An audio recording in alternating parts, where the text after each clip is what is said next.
دوستو، آج کی اس ویڈیو میں ہم بات کرنے والے ہیں نبی کریم حضور پاک صلی اللہ علیہ وسلم نے فرمایا نماز کیسی ہونی چاہیے، آنکھیں بند کر کے نماز پڑھنا کیسا ہے۔ جن لوگوں کی نماز پڑھتے وقت آنکھیں بند ہو جاتی ہے ان کے ساتھ کیا ہوتا ہے۔ امید کرتے ہیں اس پیاری سی ویڈیو کو دیکھتے ہی آپ نے لائک کر دیا ہوگا اور چینل کو بھی سبسکرائب ضرور کر دیا ہوگا۔ تو چلیے ویڈیو شروع کرتے ہیں۔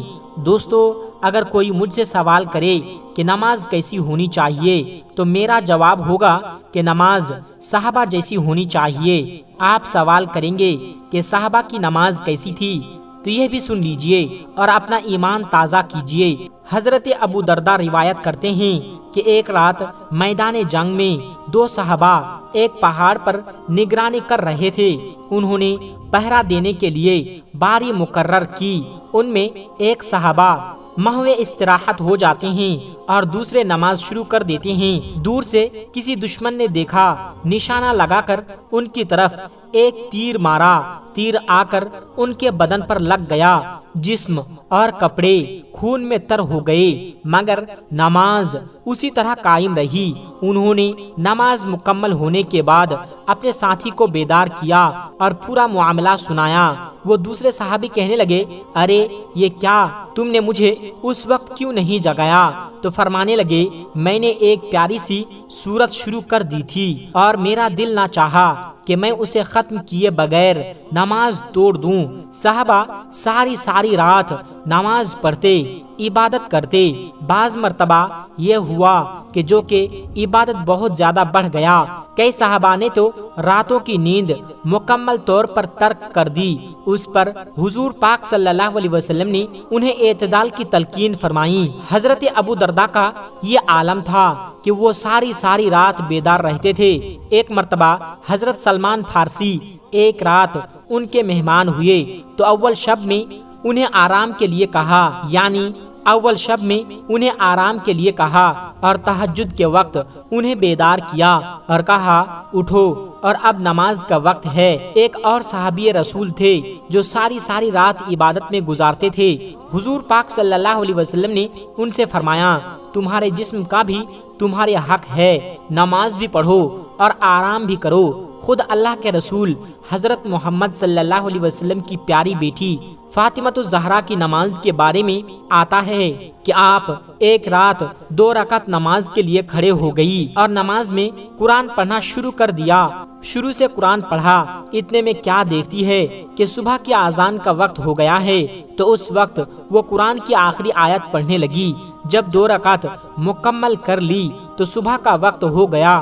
وہ کہنے لگی، یا اللہ، راتیں کتنی چھوٹی ہو گئی ہے کہ میں نے اب تک صرف 2 رکعت ہی پڑھی تھی اور اتنے میں صبح کا وقت ہو گیا۔ بی بی فاطمۃ الزہرا رضی اللہ تعالی عنہا کی نماز ایسی تھی کہ 2 رکعت میں پورا قرآن پڑھ لیا، لیکن وقت کا پتہ ہی نہیں چلا۔ بیوی فاطمہ پوری رات عبادت کرتی تھی، دن کو بھی عبادت کیا کرتی تھی اور چکی پیستی تھی اور ساری رات اللہ تبارک و تعالیٰ کی عبادت میں گزارتی تھی۔ نماز سے اہل بیت کو بہت زیادہ محبت تھی۔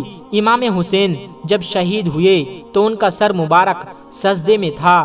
حضرت امام علی کو مسجد کے اندر نماز کے دوران شہید کیا گیا۔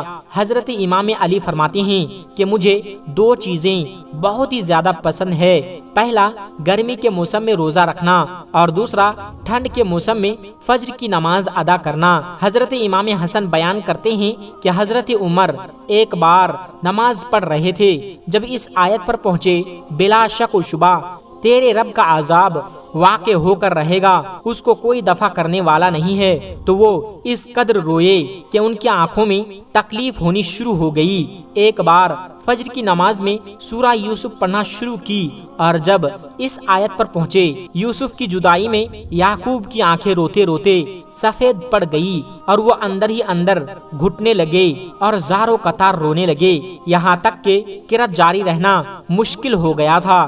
مجبور ہو کر رکوع میں چلے گئے۔ ایک صحابی اپنے باپ کے حوالے سے بیان کرتے ہیں کہ قحط کا زمانہ تھا، میں نے تقریباً آدھی رات کو دیکھا کہ حضرت عمر مسجد میں نماز پڑھ رہے تھے اور دعا میں بار بار کہہ رہے تھے، اے میرے اللہ، ہم لوگوں کو قحط سے ہلاک نہ کر، اس بلا کو ہم سے دور کر دے۔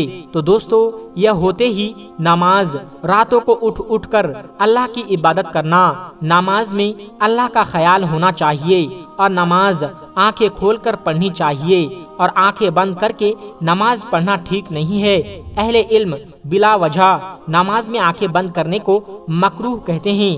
بعض علماء کہتے ہیں کہ اگر آنکھیں کھولنے کی وجہ سے آپ کا دھیان نماز سے ہٹ رہا ہو تو آنکھیں بند کر کے نماز پڑھو۔ تو دوستو، اگر آپ آنکھیں کھول کر نماز پڑھتے ہیں اور آپ کا دھیان بھٹک رہا ہے، نماز میں دل نہیں لگ رہا ہے، تو آپ آنکھیں بند کر لیں۔ یعنی اگر آپ کی آنکھیں بند کر کے نماز میں دھیان جا رہا ہے تو آپ آنکھیں بند کر لیں، اور آنکھیں کھول کر دھیان لگ رہا ہے تو یہ بہت ہی بہتر ہے۔ میرے دوستو، میں نے کئی ایسے لوگ دیکھے ہیں جو چاہے کہیں پر بھی ہو لیکن نماز ہمیشہ قائم رکھتے ہیں۔ وہ نماز کبھی نہیں چھوڑتے، وہ اپنا ہر ضروری کام چھوڑ کر نماز ادا کرتے ہیں، اور ایسا کرنا بھی چاہیے، کیونکہ ہر مسلمان پر فرض ہے۔ کہ غیر مسلم ڈاکٹرز کا کہنا ہے کہ اگر ان کے بس میں ہوتا تو وہ ہر انسان پر نماز پڑھنا لاگو کر دیتے، کیونکہ نماز میں اتنے زیادہ فائدے ہیں۔ ان ڈاکٹر کا کہنا ہے کہ نماز ایک جسمانی ورزش ہے جس کے فائدے بے شمار ہیں۔ نہ صرف جسمانی امراض، روحانی امراض میں بھی نماز فائدے مند ہیں۔ یہ روح ہمیں سکون پیدا کرتی ہے۔ اگر یہ کہا جائے کہ نماز اللہ تبارک و تعالیٰ کا ایک جیتا جاگتا کرشمہ ہے، اللہ تعالیٰ کی ایک قدرت ہے، تو یہ کہنا غلط نہ ہوگا، کیونکہ نماز وہ افضل عبادت ہے جو بندے کو اللہ تبارک و تعالیٰ کے روبرو لا کر کھڑا کر دیتی ہے، جس عبادت میں اللہ تبارک و تعالیٰ اور بندے کے درمیان کوئی پردہ نہیں رہتا۔ نماز مومن کی معراج ہے، اور یہ ہمارے پیارے نبی حضرت محمد صلی اللہ علیہ وسلم کی آنکھوں کی ٹھنڈک ہے۔ اگر کوئی انسان کسی مشکل میں ہو تو وہ 5 وقتوں کی نماز شروع کر دے، پھر دیکھے کس طرح سے اس کے معاملات صحیح ہوتے ہیں۔ نماز میں جو طاقت ہے وہ دنیا میں کسی بھی عبادت میں نہیں ہے۔ مسلمانوں کو نماز پڑھتا دیکھ کر ہندو بھی دن بدن ان کے دلوں میں نماز کے لیے محبت بڑھتی جا رہی ہے، اور وہ بھی نماز پڑھنا سیکھنا چاہتے ہیں۔ وہ دیکھتے ہیں کہ ایک مسلمان کس طرح اپنے رب کی عبادت کرتا ہے۔ نماز اللہ تبارک و تعالیٰ کے قرب کا ذریعہ ہے، اور وقت پر ادا کی ہوئی نماز اللہ تبارک و تعالیٰ کو بہت زیادہ پسند ہے۔ دنیا کی ہر مخلوق اللہ تبارک و تعالیٰ کا ذکر کرتی ہے۔ نماز قائم کیجئے، آپ چاہے کہیں پر بھی ہو۔ دوستو، آج کی اس ویڈیو میں اتنا ہی، ملتے ہیں ایک پھر نئے ویڈیو کے ساتھ۔ السلام علیکم ورحمۃ اللہ وبرکاتہ۔